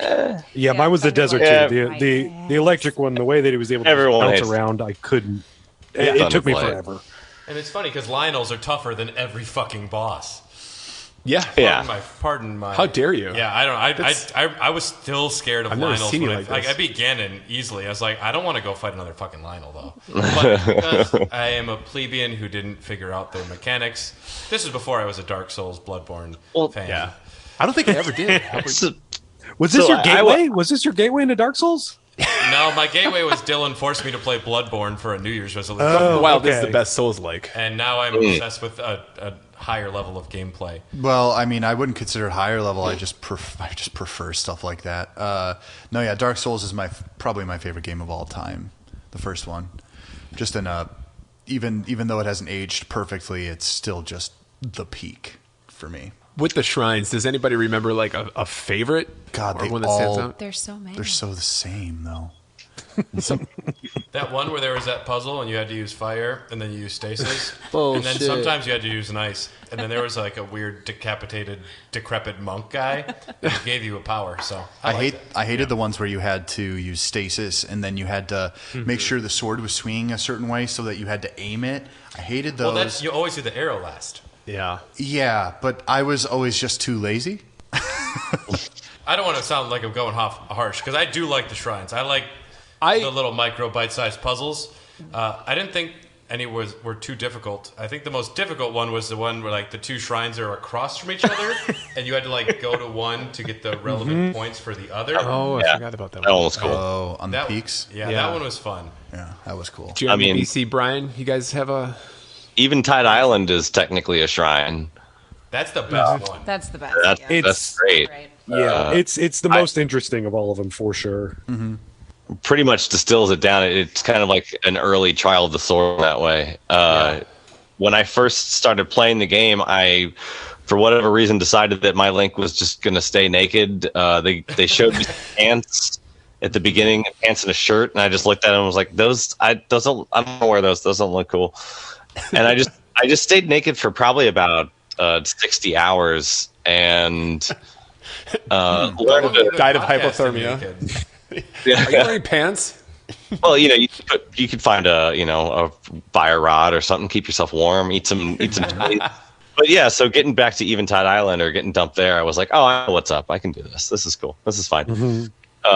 The same thing with the Lionels. Like, I thought that we had to fight that one Lionel in Zora's Domain, and I was Nakers, and so I sat there for about an hour and figured it out and got to the podcast, and everyone was like, no, man, they're hidden around the trees. I'm like, damn it. I think it was an earlier shrine, but I think it was one of the ones that I remember the most where I'm like, okay, this is a different kind of game. It was one where I think you had to navigate a marble. It was like a game of Labyrinth. Mm-hmm. I don't like the motion ones. The motion ones are pretty bad. But then you could cheese it by flipping the controller over, and it's completely flat on the bottom, and you could just like roll the ball over. Did you think to do that, or did you hang your head in defeat sadly and look up and realize since your controller was vertical, it was dropped it on the face in bed and it landed anyway. Yeah, right. Wait a minute. It dropped on top of the Xbox, which dropped on top of the Switch. Oh man, this is crazy. But no, it was pretty much like that. I know I did it. I tried going through it probably 15, maybe 70 times, and then I put the controller down and I'm like, wait a minute, I just tried this, and it worked.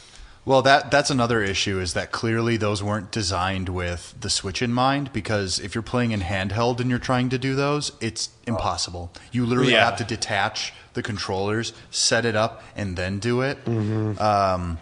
But that's just a relic of what it was. They're not just going to get rid of something. Oh, what did you do? I've done it. It sounds like a nightmare. It was a nightmare. I was on a plane. I didn't have a choice. I was flipping it, not being able to see. Just elbowing everybody next to you. There's a drunk woman on the flight. Excuse me, ma'am. Can you take the end of this? Yeah. We're trying to save the world. No, I was going to say the motion things get a lot of crap. I think deservedly so. But what doesn't get its focus is the tilting for shooting your arrows, which should just be standard in Zelda from here on Yes, that really worked for me. Jeremy, were you drinking another beer? I'm sorry. Are you like? Yeah, well, it's a cider. It is Ashen Elm. This is the raspberry and lemon that they call Fleeting Youth. Ashen Elm is they just do ciders. They're here in Indiana as well. They're fairly young. I think they've only been around for like 4 or 5 years, I want to say. But they're really good. Yeah. If you like ciders, they're one of the best ones I've had. That's awesome. I'll have to check it out because we are pro cider here on the DOGCAST. Catching up around here, we shared a beer from our Patreon supporter Ryan Christianick from Valenson's Brewing Company. We have a Settler's Oatmeal Stout. Yes. It was delicious. I'm on a Nilly Vanilli. I had a Billy Ray Citrus. Dylan's had 3 hams. And Josh and Laura are sharing a privatized dark lager. Which yes, we are. Well, I'm sorry I drink water. Gotta hydrate, buddy. Right. Hams. Yes. It's the sky blue, land of the sky blue water. It truly is mostly water. Am I wrong? Like Ganondorf used to be more pig-based, right? Mm-hmm. Yeah. Okay. He's pig-based in this one. The cloud that's flying around. Can we talk about how I love the penultimate fight with Gannon, but then when he's like the giant guy, the calamity big dude, that was the most disappointing final fight Gannon. Where you just like fly up and shoot with an arrow. If anyone actually died in that, I'd be surprised. Shadow of the Colossus Gannon. It should have been Shadow of the Colossus, where you have to use all of your abilities to like climb up, maneuver around, stab him in the head. You have to like cook on his back because you run out of stuff. It'd be awesome. His lower back tattoo was like got a cooking pot on it, or something. I don't know. That was one of my questions. We were talking about Gannon and Ganondorf and all that. We did an interview with Todd Hunt over at the Super Nintendo Dads, another great Greenlit podcast show. We did that on the way over today. Yeah, we were talking about how people don't care about Ganon. Like Ganondorf is cool, but we could easily have, because we were talking about the Minish Cap, and Ganondorf is not in that game, and no one really. There are very few people that are just like, yeah, Ganon.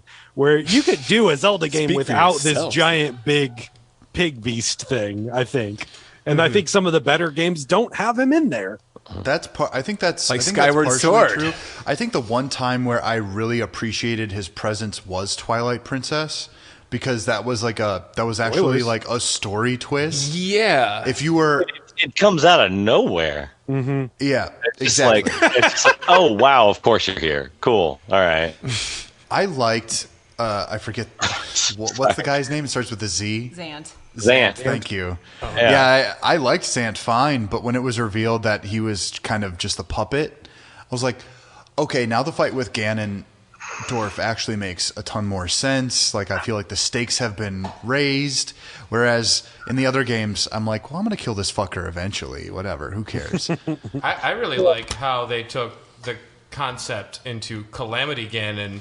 And rather than like a singular being you can really kind of just like look at as a person or something approachable, it's this giant like disease spreading across the land, and you can like see this tangible thing swirling around the castle. Like Halley's Comet Ganon. Yeah, it's an interesting concept. I remember being like, what is it? How do I approach it? And it made me feel like I need to go to the Divine Beast because I don't know what I'm getting myself into. And I guess we could talk about like some end game stuff, like that final like Ganon's castle. No spoilers. That scared the shit out of me. Like when you fly in there and the whole map turns into something else, I'm like, I'm not ready, and I left. It's the best part of the game. That castle. Had a rule. Remember, we had the rule on the show where we were like, we can't go there. Okay, like as part of the show, this was the deal. We're not allowed to go there until a certain point. And then every once in a while, I'd be like, I got close to it and something happened.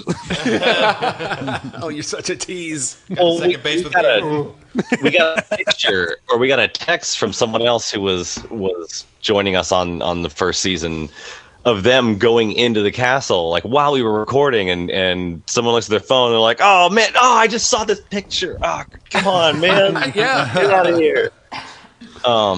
But I ended up going there after each Divine Beast at least once to like do a sweep and grab weapons. Like I don't know if we ever had an official or unofficial rule about that, but We I did. definitely broke it. Wow, mad scoops here. It's I didn't know about that rule. I'm sorry. Yeah, sure. I just went to the prison part. I didn't go to the castle. Yeah. You get a frost sword there that just is a game changer early on, and like That frost sword rules. That is a huge castle. the great sword. Yeah. It is. And I think there's some brilliant level design there because it's not like anything linear. There's a million ins and outs, and you have to actually kind of learn the layout yourself to understand where you're going and get familiar with it. I accidentally triggered the final battle while I was exploring there. Like I didn't realize I was going into the room that was gonna start the final battle, and I was worst like, thing in any video. I'm not ready for this. I need to just I literally turned my game off. Right. It was like I'm not ready because I didn't have like all the divine beasts at the time or something like that. And like there was something. When I say it was a rule, I think it was more me being like, "Don't tell me. I want to find it out on my own."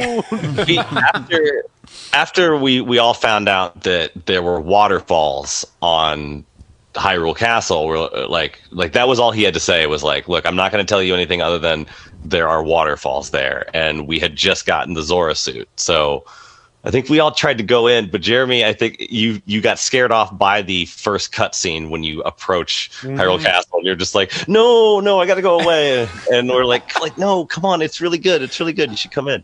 I got to get all the Korok seeds first. Hang on. I'll see you in 2027. Is that not the worst? We thought there were 100. Oh, yeah, we kept theorizing how many there were. We were like, yeah, there's probably like 50 or something.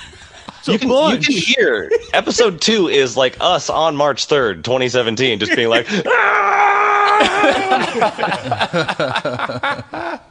I think that's the worst part in any RPG, though, is when there are like multiple pathways, and one of them is like a nook or a cranny, and you're like, I don't know which one's going to trigger the final boss cutscene or whatever, or the boss, because then there are some games where they're like, well, you can't come back here.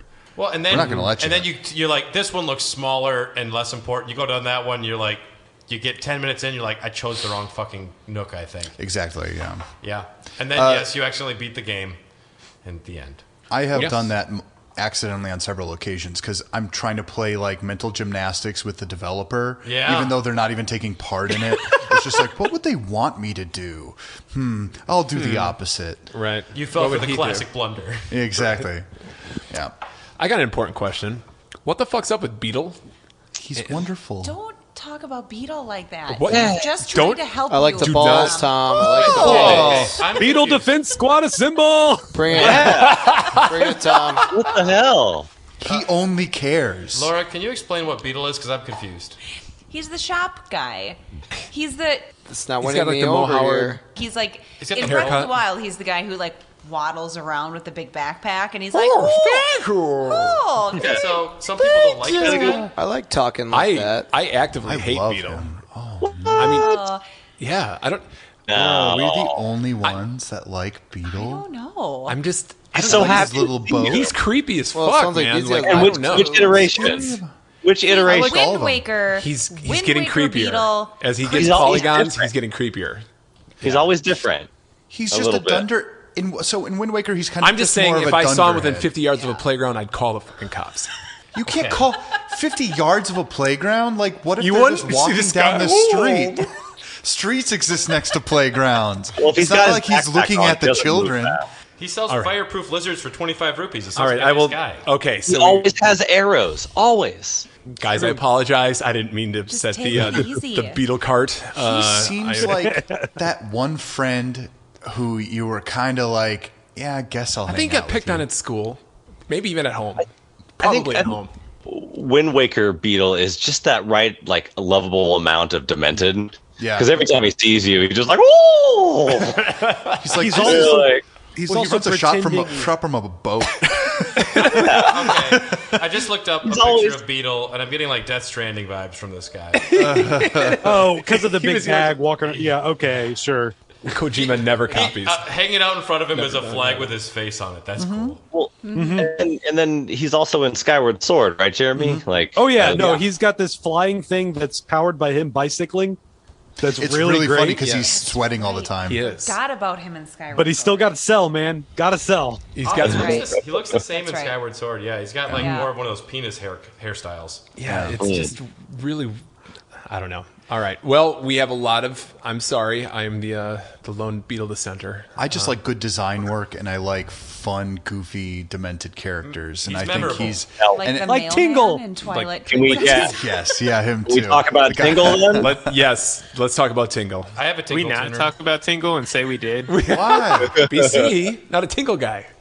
I'm the only Tingle guy here. Why? Yeah, of course. Whatever. And Weird. on this side of the feed. Okay. I want to. Why Tingle? I mean, why pro Tingle or why con? Like, what do we? I want to hear pro Tingle. Yeah. Sure. He's just If you want to. If you want to. Explain. he is literally mocking Link. His whole thing is that he is a single guy, lives with his parents, but believes that he is the hero. And well, he believes he's a fairy. A fairy. But he believes he's destined for something great. Yeah, because no, he thought he was going to be the hero, but because a fairy never came to him, he's like, I must be a fairy then. I must be a fairy. Yeah, I'm the fairy, obviously. There's a real logic to it. Yeah. He's so funny. I'm one of the few people who had the actual Game Boy hookup to Tingle the tuner? GameCube. The Tingle Tuner.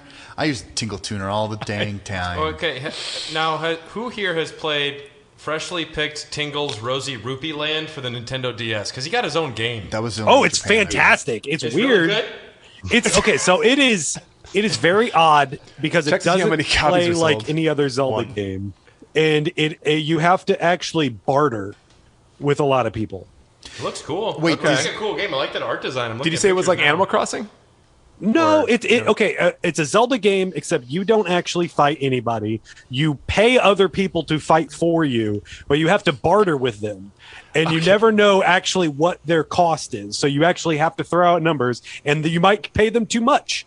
But if you Okay. pay them too little, they're just like, nah, I'm good. And then you have to like go and try to negotiate. with them. Capitalistic Pokemon. And you're dressed Sort as of. Tingle. And Yeah. Wait, was that one released in America? No, but it was released in Europe, so you can get an Okay. English version Yeah, of it's it that like is English. playable on the DS. Oh Looks yeah. cool. I say this game looks really cool. Honestly, I We're might gonna try to play it hunt eventually. I'm myself gonna a make copy. everyone else play it at some point. Sick. Has I'll do anybody? a full playthrough if you want me to guest on one of those episodes. I'll do it. Sure, yeah, Absolutely. yeah.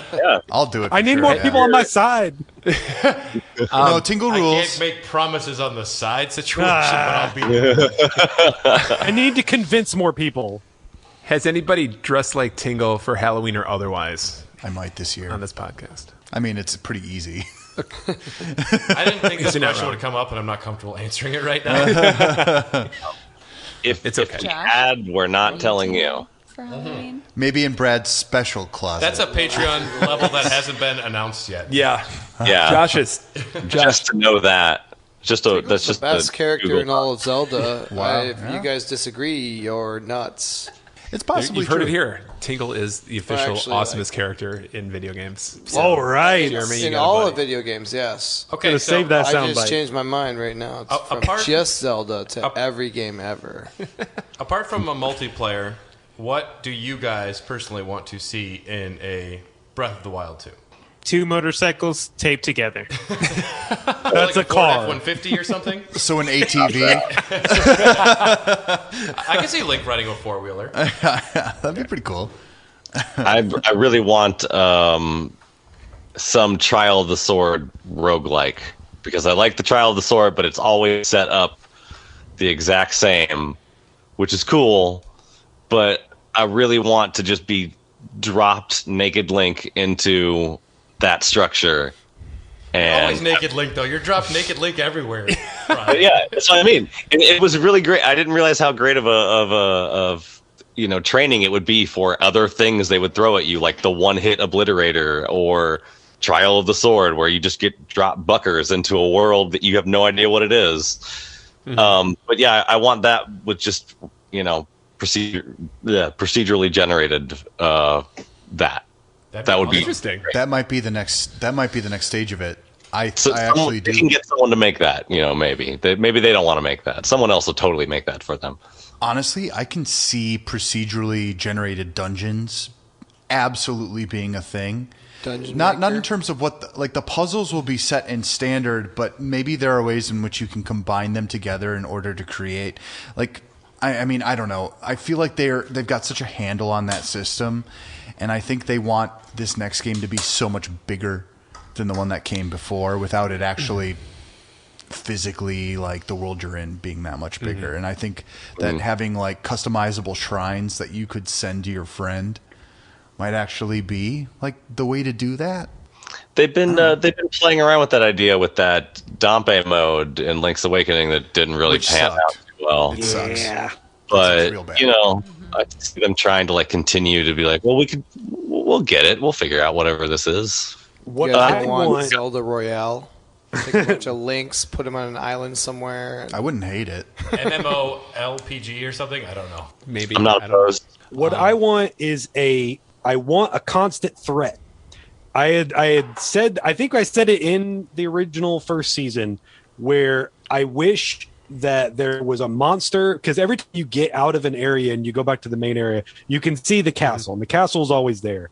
I want something to change in there. And honestly, after playing Bowser's Fury, I'm pretty sure they were testing some things out where they're going to do that. Where at some Bounty point in the hunters. world, Or like a Like- rogue squadron of like evil bad guys that all have unique, maybe like armors and abilities that will just constantly be hunting you. Or like a So Resident I'm- Evil nemesis. Maybe a nemesis system, maybe. I Or had like a this, Mr. X. I had I this am Tink. I had this thought of like, you get done with a dungeon, you get your item and everything, and then suddenly whatever this Gannon or whatever it is busts through the wall, and you have to rush out of the dungeon. You have to make your way out of there, and suddenly you're not allowed to go back into there, and that whole area gets corrupted. And it's like Yeah. suddenly harder to do. So if you missed something and you want to go back for it, it's even harder to do now. It's the real Samus X like moment from Metroid Fusion or something where it's Something like like, that, yeah. oh nope, we're done. We gotta go. Nope. I am terrified. And it's Tingle. It's a bad guy. You don't realize it's Tingle though. Kululita! And it's one of those like weird exaggerated versions of him where he's like illustrated with features that you don't want, you know, He's like accentuated twice on as any big. human thing. Big old Calamity man Tingle. tits. Tingledorf. Big old man tits. Like, He's on a armpit hair. skateboard. He He's skateboards got in. two. Anyone else? What would you like to see in a sequel, subsequent game? Well, I would really like to play as Zelda. I mean, that's like the first thing that popped in. I was like, I want to be Zelda. I just do.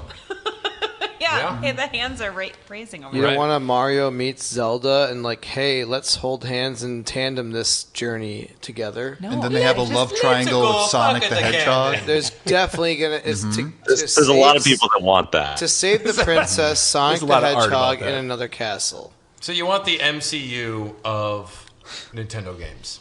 As long as Kirby's there, we're okay. Sounds naughty. If Kirby I'm eats into it. Tingle, I don't know what's going to happen. All right. He becomes a little effeminate, maybe gay. I mean, I want to as long as there's that sense of discovery, I have so much faith in Nintendo that they know what I want more than I know. Generally. Generally. It's true. They haven't gotten Star Fox right in a long There's time. an asterisk on that. Yeah. I saw this Nintendo Direct, Brad. I don't think that. Oh my god. Okay, so let's say like we're so excited for the next David Fincher film, and we're bringing out David Fincher to say the film's not coming out, but this other director's got a film that was made 10 years ago, and it's pretty good. Yeah. You want to watch this one instead? And look at why it's so good. Look at all the things it did. It made it. It inspired me. It's like Breath of the Wild, and that it's got stamina. He was trying really hard to get people to look at Skyward Sword again. Oh, He was the wrong person to like be brought out, though, in my opinion. 'Cause, Oh, everyone's absolutely. like, yeah. yeah. I want to see Elijah Wood. Yeah, Elijah. If you brought like Samwise Gamgee to apologize, I'll accept an apology from him.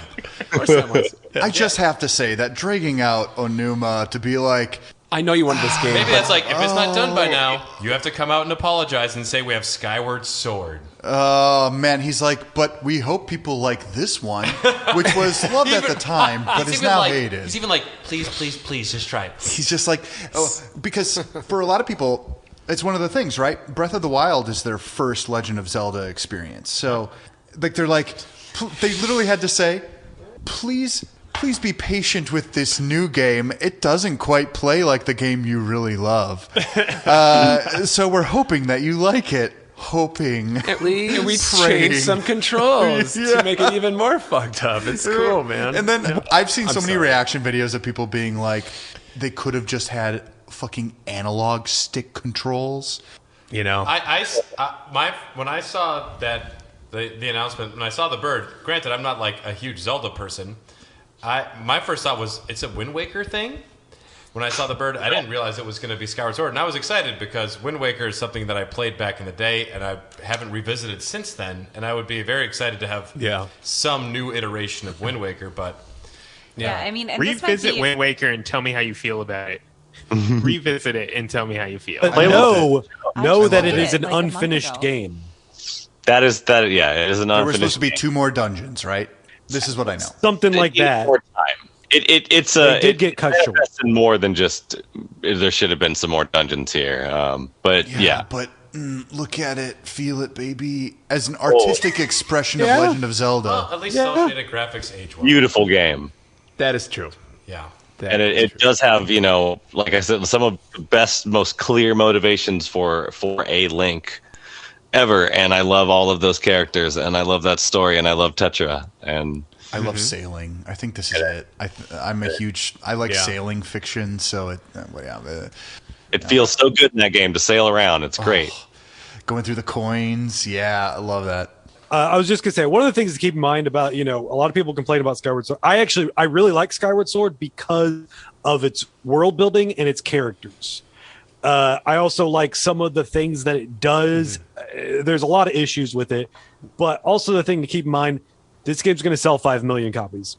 Nintendo like, we don't care. For 2 months. They're like, yep, buy it now. Yeah, they're just like, we'll put it out. Probably. It's going to sell a bunch, and then as soon as like sales are starting to lower, then we'll announce the Twilight Princess, Wind Waker ports as well. For Skyward Sword, I always said that there's a good 20-hour game in there. The only bad part is it's 50 hours. I don't want to collect orbs as the weird. There's a survival horror element thing. Yeah, I love that part. I think it's so creepy. I love it. I'm excited to play it again because I've only played it once, and so when I heard that, I was like, "Oh my god, I'm so excited!" Because I love my Switch and I just want to play it on the Switch. Damn. Yeah, so I was super excited, and then Josh was like, "Oh, the boys are mad," and I was like, "Oh, I mean, it's not the best." In a laughable way. It's Let not me the best, be clear. but- I'm going to get those Joy-Cons. Oh yeah, because I'm a simp. I'm a simp for this crap. And I'm probably going to get Skyward Sword just because I'll be like, well, there's nothing else out. So they got me. They got me again. Yeah. They did. No, I'm excited to play it again. I mean, I'll play it on Wii again, but on my Wii U most likely. Yeah, well, here's the thing I'm excited about. That game looked like its art style is so legit. And you try to upscale that thing from a Wii onto a modern television, and it just looks awful. Mm-hmm. The pixelation is just too much to even handle, where it's got this really nice painterly watercolor quality. I just want to see it look good. Maybe I'll like it more. I think most of the art style or the art direction of Zelda games that takes that softer, more cel-shaded approach ends up aging better, really. I mean, it looked like crap on the Wii when I played it on my my television. Oh, my problem with Skyward Sword is it was never really the controls or anything. It was just really the repetition. And I got about halfway through it, and I stopped playing. I figured I'd get back to it. I never did. Yeah. So I like it a lot. I like what it was trying to do. The story is really, really pretty great. I like all those characters, and I care about them. So I want to finish it, but I think I'll do it for the show. Yeah, that was, I think, maybe one of the first game I played all the way through when I got the Wii U, because that came out in 2011. Came out in 2011 for the Wii, though. For the Wii, yeah. And with the Wii Motion Plus I didn't play it extension. until I got my Wii U. So I guess, just to bring this home, now that we have the Breath of the Wild style of game, where it's more an open... Like the new Pokemon game. Just what? The Legend of Arceus. The new Kirby game. Where you have the open world, they established this new kind of, skin for Zelda. Is this the way of the future? Is this every main series entry is going to be the Breath of the Wild style? Could they ever go back I want them to the traditional style. I want them to take the sense of discovery and the physics system of Breath of the Wild, because I had heard that one of the things they did was take everything they were doing for Breath of the Wild and try and also experiment with it in like an 8-bit format, where if like an arrow could be drawn and put by a fire. I'd love to see that sense of discovery and physics implemented in a more simple, old school way as well. You could. What about the Odyssey mash style, new school and old school? Is it? You talking about like when Mario Odyssey has like where you go into? Yeah, you go retro. The 2D? OG Mario. I mean, that would be a continuation of Link Between Worlds. Exactly. Yeah, that could be cool.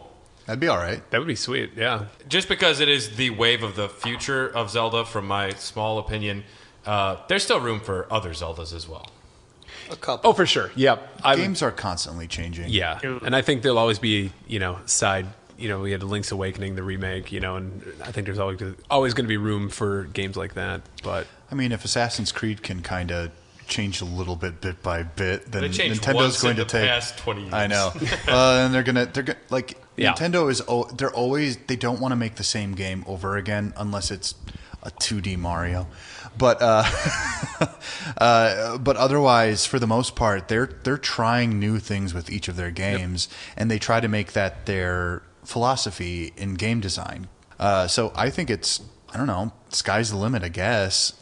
Unless it's the sword of the sky. The Skyward Sword's the limit. Yes. Hey. Laura, how about you? What do you think?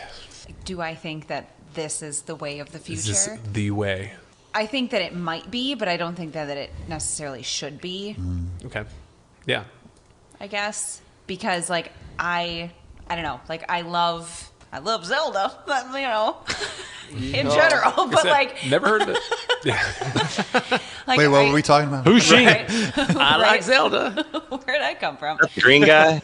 Yeah, but I don't know. I like that style of dungeon puzzle. Mm-hmm. Then a little bit of a break. I want to find my Dungeon compass. Puzzle, little break, and I think that this was so successful, and so many other games are built that way that I don't know that you can go back to a super structured setup. I don't know, Sure. but I would play it. Zelda comes in and does the open world game style better than everything else that came before it their first try, which is pretty impressive. Yep. Yeah. I don't know if there'll be as much of a small incremental changes between Zelda games going forward. I think if it was going to be that, we already know it's going to have the same map.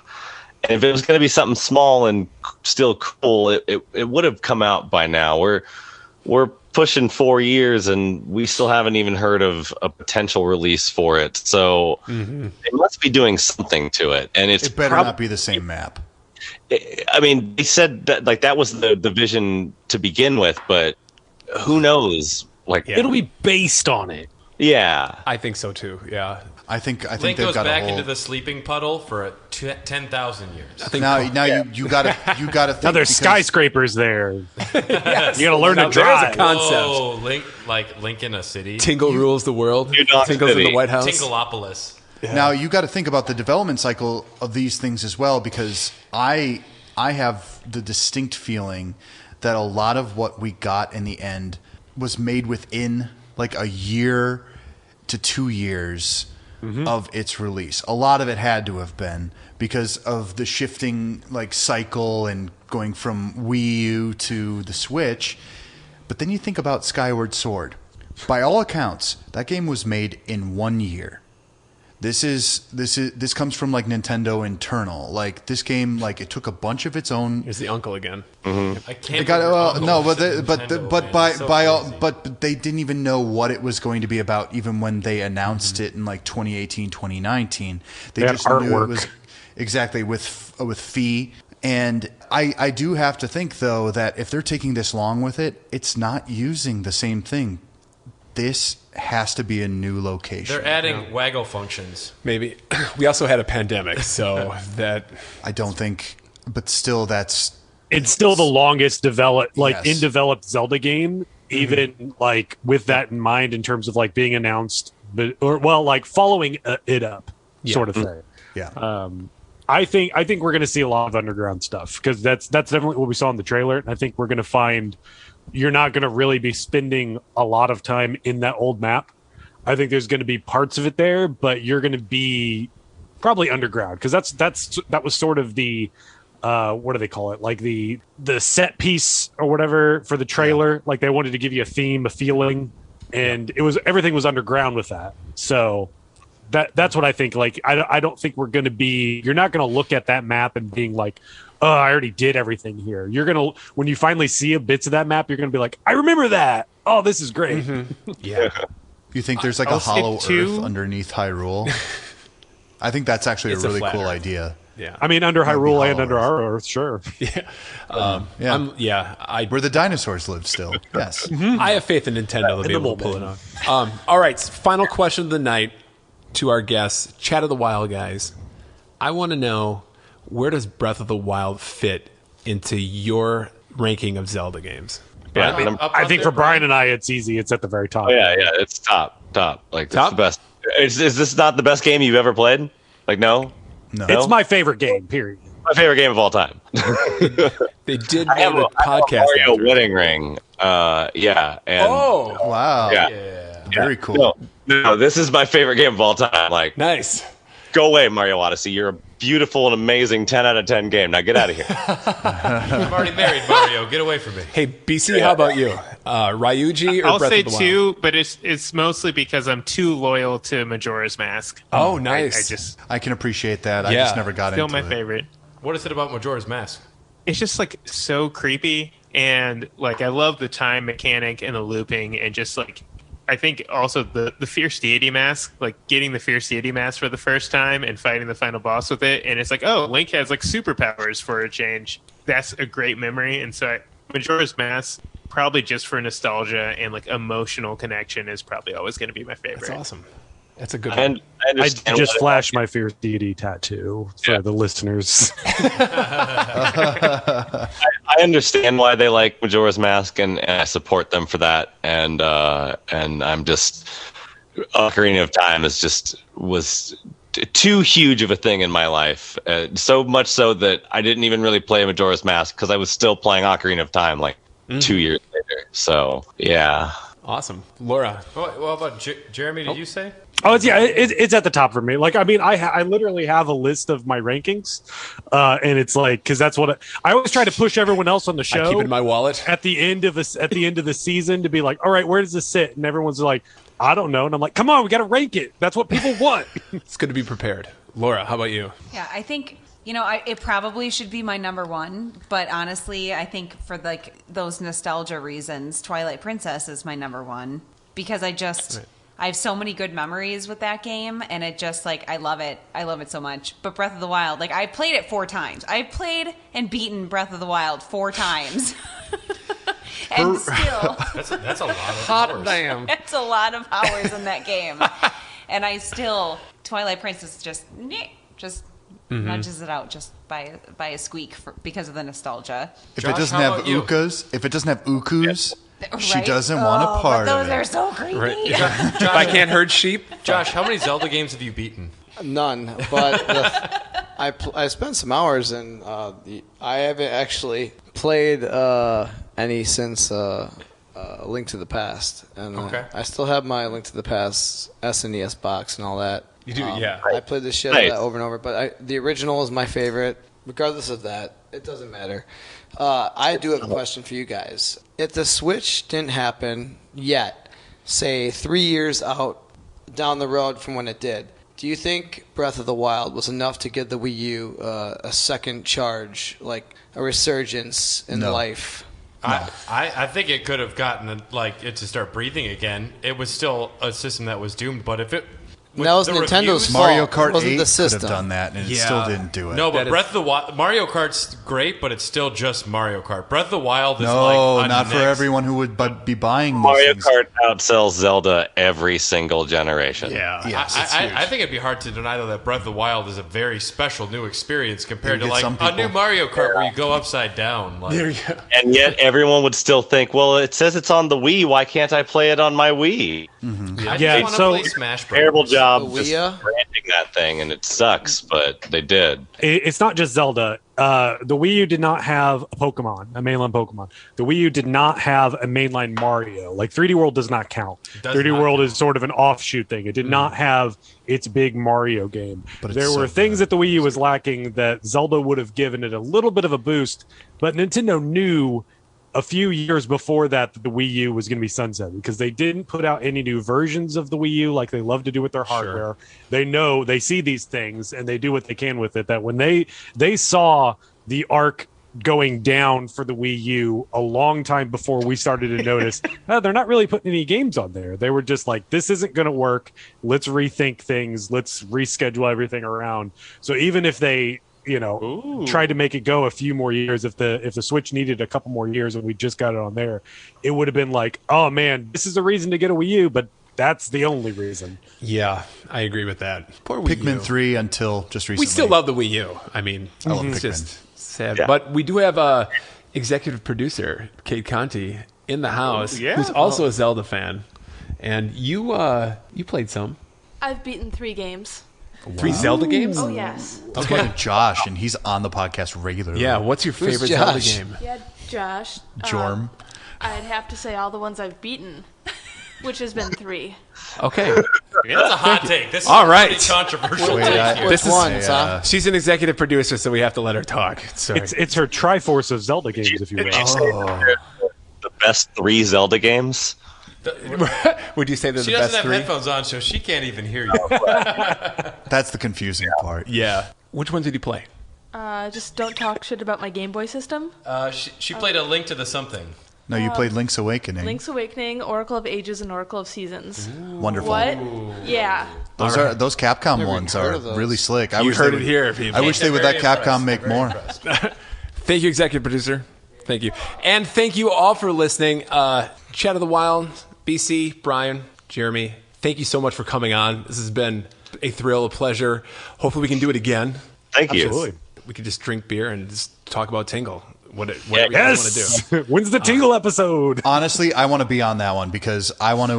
Let's talk Tingle. I haven't played this game and I didn't even realize. I will research everything about Tingle just to be like, educate all your listeners about it. Yeah, Raw Dogs does deep dives on things that don't deserve them sometimes. We can do the Tingle lore episode. I'm going to do freeform jazz about Tingle. Somebody's got to dress like Tingle. I'll dress up as Tingle. I look the most like Tingle. Oh, interpretive dance about Tingle. Yes, I would. Tingle sounds like the new hookup app. You brought up Stephen Kent's book a lot in the Nolan Bushnell episode, which I used to call that my Bible. Mm-hmm. But they're intertwined with the Nolan Bushnell story is like the Dave Rosen, Marty Bromley Sega story, which is also fascinating and happening like at the exact same time as all the other stuff. So that's a good one. Absolutely. So where can people get a hold of you guys on the interwebs, the social medias, as they say, and listen to your wonderful podcast? We're on all the podcast things. Just type in Chat of the Wild.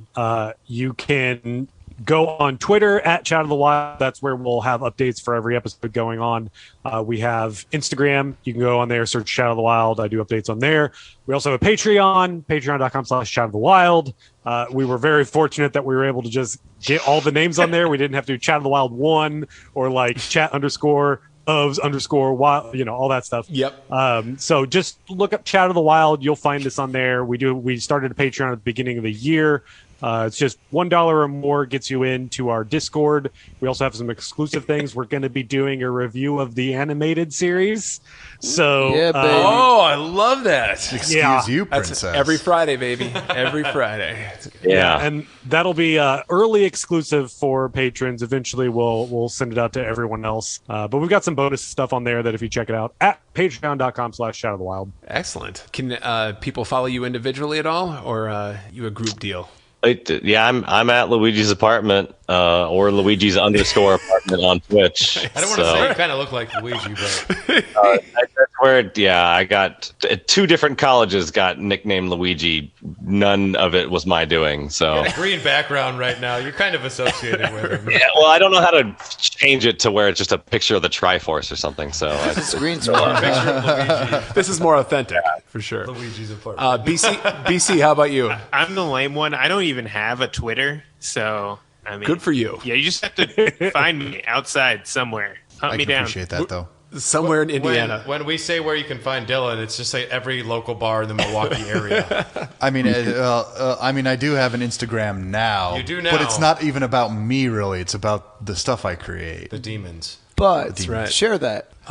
Jeremy, yeah. how about you? How can people get a hold of you? I just do everything through the Chat of the Wild thing. Okay. Really, like just follow on there. Like that's me behind the wall on all that stuff. So that's how I DM you about dick pics? Tingle Sure. Picks, we call him Tingle. Jesus. I love blocking people on Twitter. So Text me your Tingle. All right, we've been here at the DOGCAST. We hope you enjoyed this episode. Brad, where can they get a hold of us? You can find us on Facebook and Instagram at Hair the Dogcast. We are on Twitter at Hot Dogcast. Yes. Please reach out to us. We will respond to your questions. We will talk back to you because we're desperate for attention and we love having fans. All 5 of you. Bob, Linda, and the other 3. Kip. All 3 of my moms. Killer Kip the Killmeister. Yep. Kip And Daddy. we too have a Patreon at patreon.com/HairTheDogcast. Our tier start at $1 as well, and go all up to the tier where we take you out on a night in the town in a non-pandemic COVID world. Plus also the $3,000 tier where Josh dresses up as Tingle and does your birthday party. That's right. I've done that a few times. write that Does down your real birthday quick. party. Yeah. All right, from all of us here at Hair the Buy that for DOGCast, they've been Chat of the Wild. Thank you guys. Laura, do people get a hold of you? I'm sorry. No. Okay. No. Reach out to Josh and say you want to talk to his lady. That's right. Yeah. You're a girl who likes video games. You wouldn't be able to beat them off with sticks. All right. Well, from all of us here, thank you so much for listening, and happy birthday, Breath of the Wild. We love you. Jesus, Thomas.